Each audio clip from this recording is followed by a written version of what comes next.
Shannon came out for 6 weeks with the girls. They were going back and forth from our house to his house, his mother's house. Okay. And the little Celeste had allergies to nuts, tree nuts. Very allergic to them. Very allergic to them. She had 2 EpiPens she had to carry with her.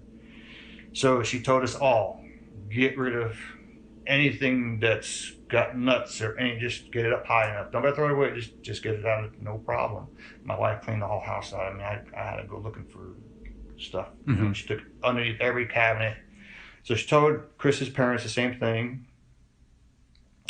They did go over her house a couple times, and Chris's mom really never got along with Shannon because she took her son away from him. That's how we took it. They didn't come to her wedding, their engagement party. They didn't come to nothing to theirs. So when Shannon was over, I think it was the second week she was there, the weekend, she had called me up frantically and said, "Get me the hell out of here now." The mother had nuts all over the place, and they're all worn. And she was there a week prior and told her to make sure this is this way.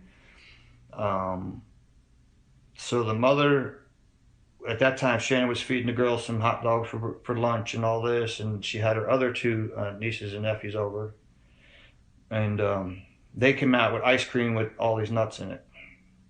And so ended up being, Shannon and her had little words, and Shannon said no, and she called me up and said, "I gotta go. We just had a blowout because,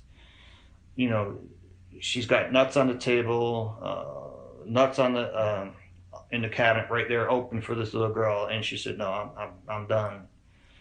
And so she told Shannon, "Well, that's just a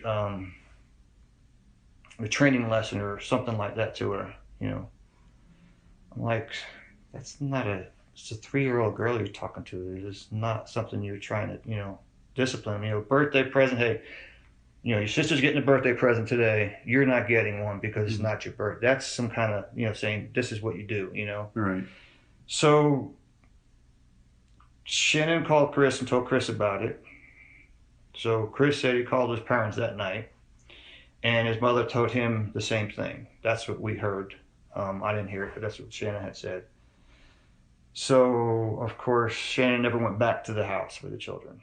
She stayed at our house.